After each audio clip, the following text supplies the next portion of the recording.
வா எதையாச்சும் எடுப்போம்ட்டு மேலே மொட்டை மாடியில் உள்ள அதாவது வெளியில் மழை லைட்லாம் இல்லை. ஆக்சுவலாக நாங்கள் அவுட்டோர் எடுக்கிறதுனால வந்து யூனிட் அடுத்த நாள் தான் வர சொல்லியிருந்தோம். ஸோ லைட்ஸ் இல்லை இன்டோர் எடுக்கிறதுக்கு அதே நேரத்தில் உள்ளே தான் வச்சு எடுத்தாகணும். ஸோ இந்த மாதிரி ஜன்னல் வரமா அந்த லைட் சோர்ஸ் மட்டும் வச்சுட்டு ஒரு பல்பு நல்ல ஃப்ளட் லைட் வந்துருந்துச்சு. ஒரே ஒரு பல்ப் மட்டும் வச்சுட்டு அந்த பல்ப் சோர்ஸ் தான் என்ன எடுக்கலான்னொன்னே அப்போ இந்த பேக்கரி கணபதி ஐயர் பேக்கரின்னு பேர் வச்சிட்டோம்.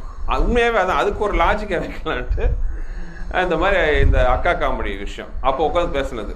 வடிவேல் நடிக்கவே மாட்டேங்கிறாரு. அண்ணா இது என்னென்ன இது அக்கா எப்போ வடிவேல் உனக்கு அக்கா இருக்கா? அண்ணா இல்லைண்ணே எனக்கு 2 அக்கா இருக்காங்க. நான் பண்ண உனக்கு என்ன இது தப்பாக இருந்தால் டப்பிங்கில் சித்தின்னு வச்சு மாற்றிக்கலாம் மாதிரி ஏதோ ஒன்று சமாளித்து பண்ணது தான் அந்த காமெடி. பட் நான் அது பண்ண பார்த்தீங்கன்னா பயங்கர ரியாக்ஷன் இருந்துச்சு லொக்கேஷன்லேயே.